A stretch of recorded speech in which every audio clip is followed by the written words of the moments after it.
For more than a year, theaters like this one across the world have sat empty and silent due to COVID-19. And artists have been left without a place to perform. Here at the University of Oregon School of Music and Dance, we are anxiously awaiting for the day that we can welcome you back and share our talented students and faculty with you once again. Until then, we're going to provide you with a gift, the gift of singing, dancing, and playing. We would like to present a collage concert showcase that will do all of this and leave you wanting even more. So sit back and enjoy our gift to you.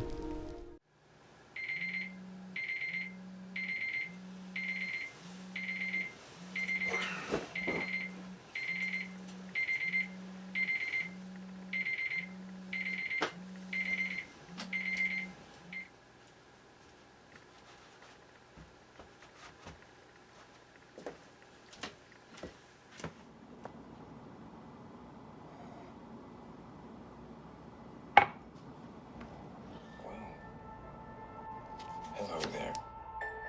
Who are you? Everyone just calls me Beck. And there you were.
This Mozart was super fun. Mozart wrote this when he was 26 years old in 1782, when he had just moved to Vienna. And it was the first of his 6 Haydn quartets, so they were all dedicated to his former teacher, Joseph Haydn. And this one, you can hear all of these little references to Haydn. He has a lot of fun with meter and just the kind of dynamics he chooses, and he's just always trying to poke fun at his old mentor.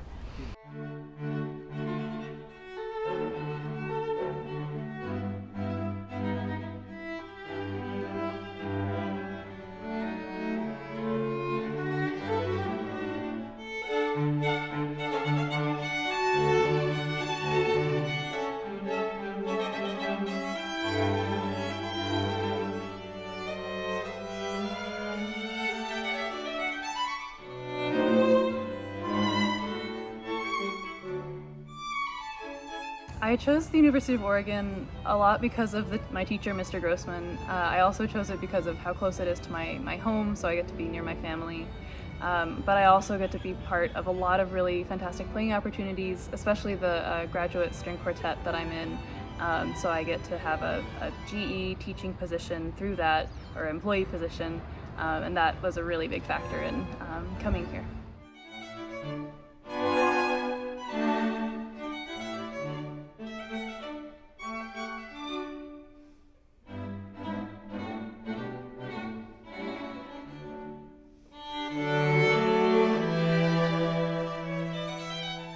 What I miss most about concerts is that connection that we get with the audience, the human beings that are watching you. I feel like when we record, it doesn't have that element of excitement as you know, it's not as exciting and it's not as unpredictable as you know, like a live performance. You really can't beat the feeling of live applause from a full concert hall. The other thing is the adrenaline that you feel on the stage as musicians. You definitely feel a little bit different with little or no audience in the room with you. So it requires a different sort of energy from yourselves, and from the musicians kind of have to draw on a energy from a different place to fuel that same joy of performance. So it's been a lot of things to miss and be sad about, but also a lot of new places to find it in.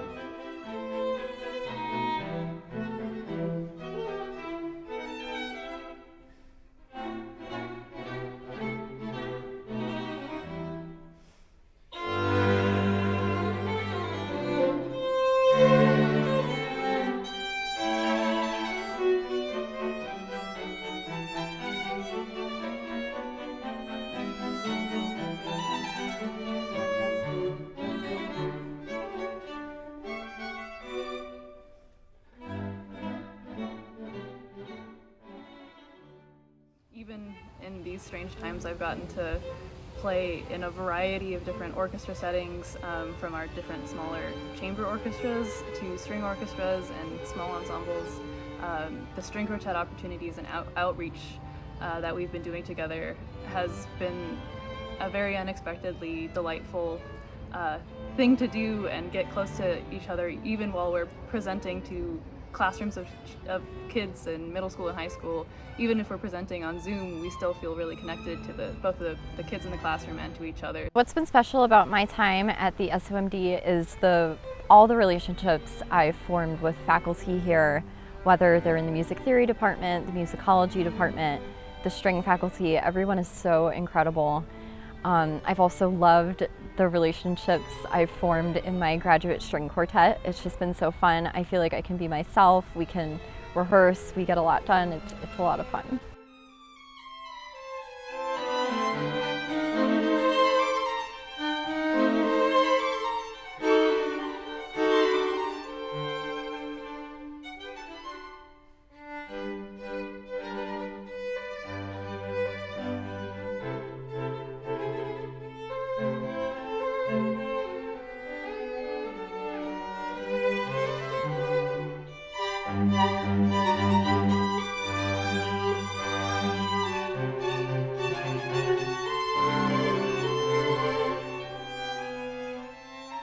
The Mozart Quartet was kind of a relief to get to play because it was very lighthearted and joyful, and it was matching with the season change that we were having as the spring quartet.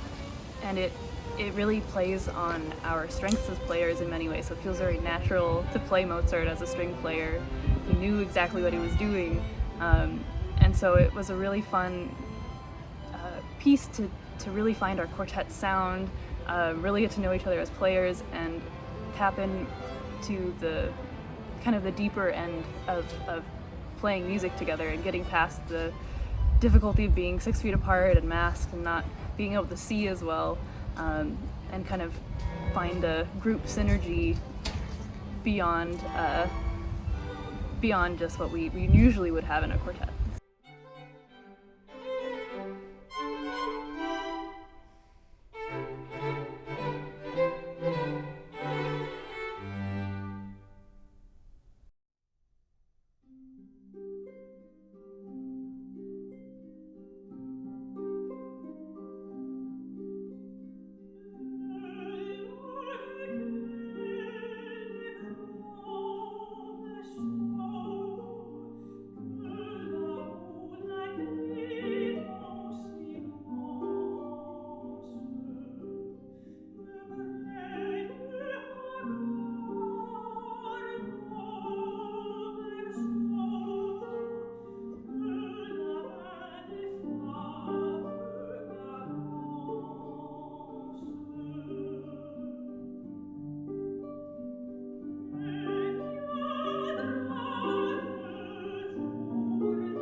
once upon a time, a time, oh once upon a time, a once upon a time, a time, a time, oh once upon a time, once upon a time, once upon a time, oh once upon a time, a time, once upon a time, upon a time, upon a time, a time upon a time, upon a time, world, world, world, world, world, world, world, world, once upon a time, upon a time, a time upon a time, a time, or once upon a time, the world was round, and you, and it, and you could go on it, you could go, and you could go on it, and you could go on it, you could go on you, and it, and you and it, you could go and you could go on it, and you and it, you could go on it, and you and it, you could go on it, and you could go round and around and around, around and around, around and around, around and around, around and around, around and around, around and around, around and around. Once upon a time, a time, upon a time, a time, a time, a time, once upon a time, upon a time, a time, upon a time, upon a time, upon a world, world, world, world, world, world, world, upon a time, upon a time, upon a time, upon a time, upon a time, upon a world.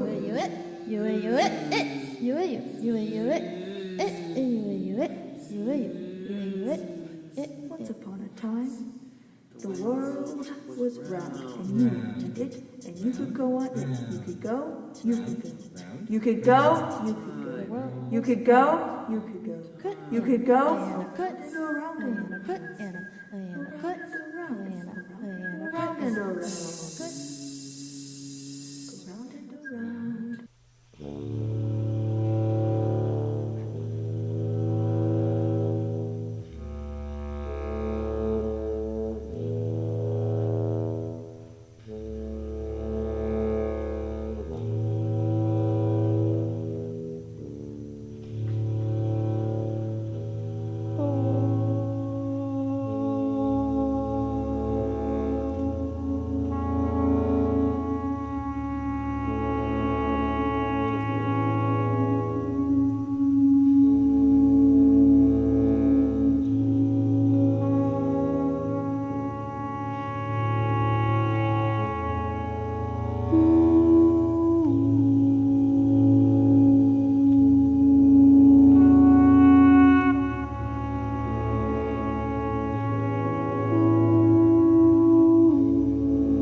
best part of learning that Mendelssohn quartet is the fact that none of us had heard it before.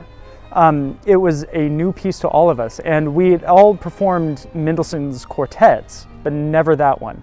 And whenever we first listened to it, you know, we're like, oh, okay, yeah, we like this quartet better than this one, or, you know, so on and so forth. But the more we learned it, the more it presented new things to us, and we began to just love it.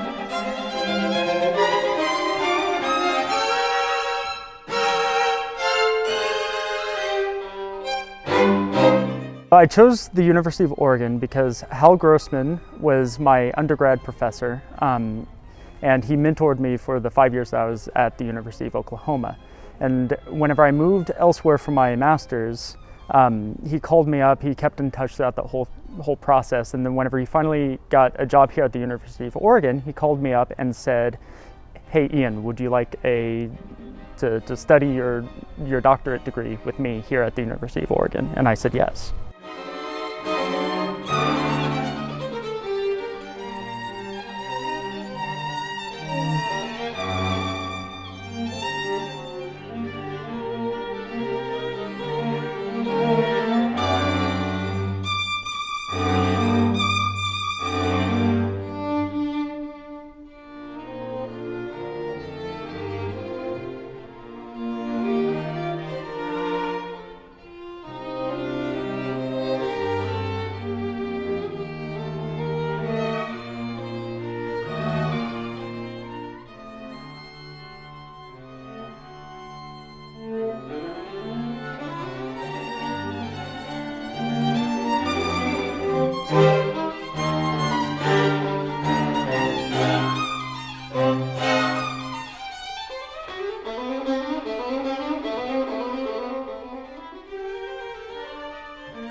The first thing I noticed whenever I moved here, the special thing about the School of Music, I would say, is that the camaraderie is just outstanding. You know, I've made so many friends. The professors here, they're incredible. You could go to pretty much anyone for any help. The professors here are really interested in, you know, making sure you're okay, making sure that everything is working for you, making sure that you're happy and you're able to do things as easily as possible. They're genuinely interested in your personal well-being.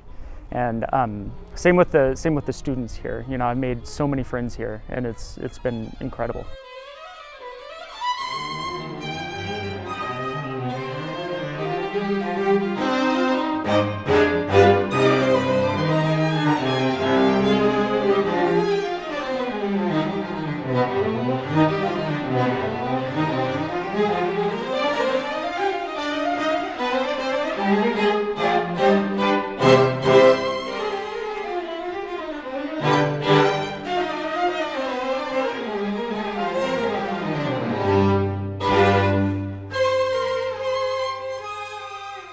I miss concerts so much. Post-COVID, we have to sit, you know, 6 feet to 12 feet apart, you know, and the masks are covering our face, so we can't see each other. We can't cue to each other very well.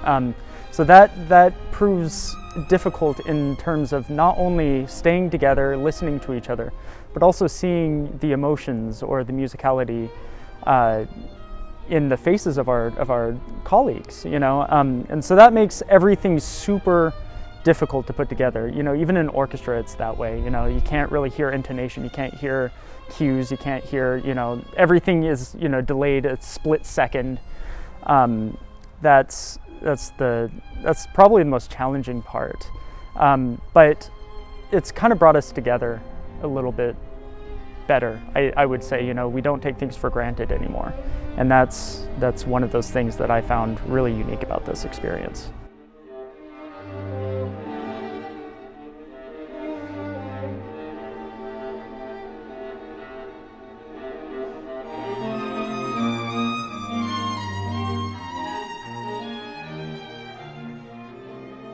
And that last movement is so fiery, and it wraps up the whole piece super well. You know, just like that unexpected cyclic form is just, it brought chills to all of us whenever we were playing it. And you know, working so closely with the faculty, Professor Collage, the cello professor here, and Professor Gerhardt, you know, they really helped us bring out the emotion and the musicality in the piece, and that was super rewarding.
The Copland Appalachian Spring was one of the first pieces that I got to play with an ensemble again. We came back from having orchestra like on Zoom and stuff, and just those first couple notes of just this low A natural pedal, and it's so calm and serene, and I'm just sitting there with 12 other musicians, and I think for a lot of us this was probably our first, or one of our first times getting back into the room with real people.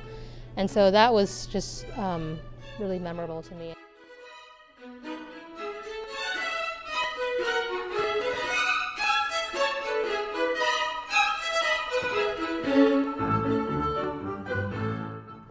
What I miss most about live concerts is just the energy that gets put into the room. I think that bassoonists have a really special place in the middle of an orchestral setting. We get to hear the strings from the front and just like beautiful brass sounds from the back, and being in the center of that and kind of riding that wave when everybody's really connected is extremely special. And to hear from the audience when their emotions are in line with how we felt when we played is something pretty great.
Appalachian Spring is like about new beginnings and just that gratitude that you feel when it's like morning and it's sunny outside finally, and it's been cloudy and rainy and overcast in Eugene for like months and months, and you can finally open your windows and like you're like have so much more appreciation for the sun and birds and nature and all the wonderful things than you would have if you had not just dealt with months of gloom and doom.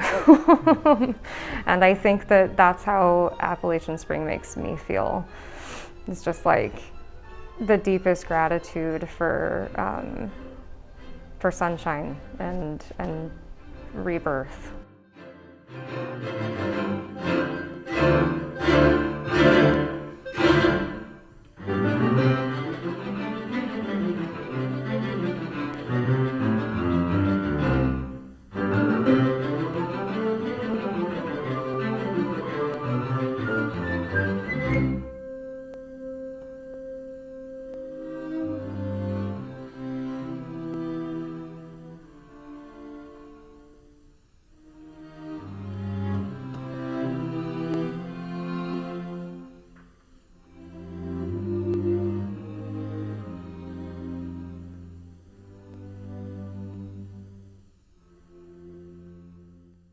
One of the most memorable things for me about going to school here has just been the community and the small knit, or the close knit, just community that we've built here. Like there were a lot of graduate students in my year, like in violin and cello, pretty much across the board, and I think we've all become pretty good friends, despite the fact that COVID has made that pretty difficult. One really cool experiences that I had was working with the wind ensemble on a recruiting tour to go see a bunch of, to teach master classes for a bunch of the high schools around Oregon. I've developed a little bit of a bassoon studio here in the community, and I'm continuing to enjoy exploring my pedagogical teaching style and way of being. I really like performing, and it's just been really nice to be here, just enjoy teaching as much as I enjoy performing. I've established some really great friendships that are going to continue to be a part of my life once I head on to something new.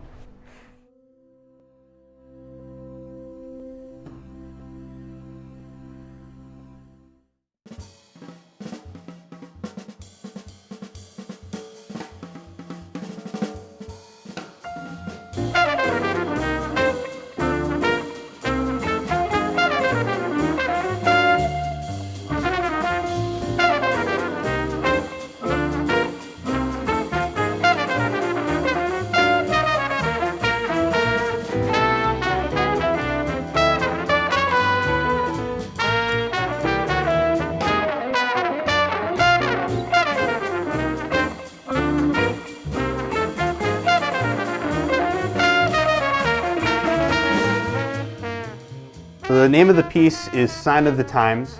It is a 32-bar form. It is inspired by the piece I Got Rhythm by George Gershwin, which is a classic piece that I'm sure a lot of people are familiar with. Throughout jazz history, we've seen a number of pieces written to the same chord changes as the piece I Got Rhythm. This is another one. This takes a lot of influence from some of my heroes, Charlie Parker, Dizzy Gillespie, Bud Powell, and it puts a little bit of a modern spin with some extra spicy, tension-y notes, dissonant notes, as it were, but it tries to play with them in a colorful and almost silly sort of way. I feel bad because I normally have like some deep meaning behind the tunes that I write. This one, I just thought it sounded cool, man.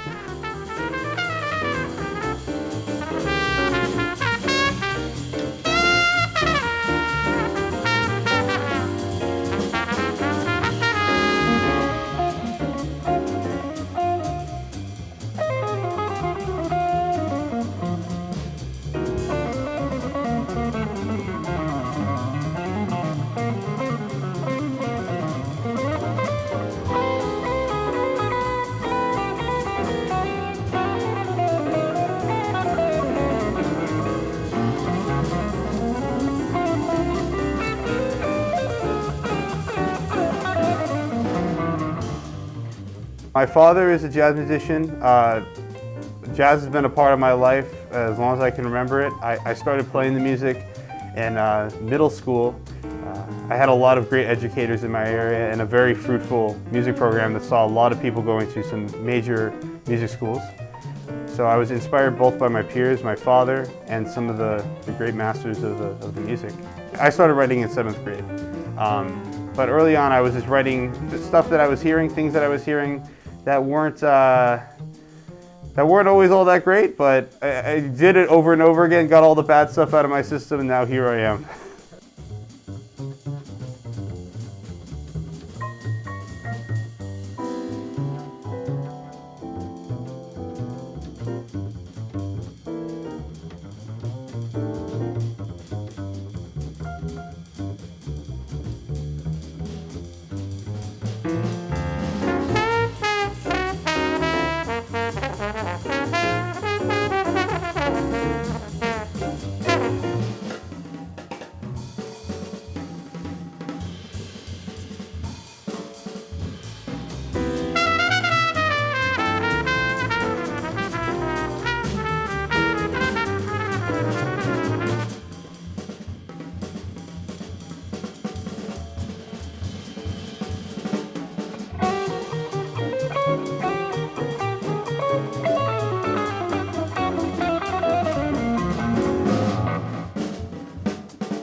I definitely take a lot of influence from predecessors, which I would say is a standard practice for a lot of us, not only in the jazz world, but in music in general.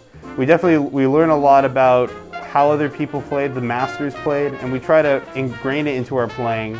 We learn from a lot of different sources, but at some point, that all kind of blends together with our own personality. We find the things we like and we put them out there for the world.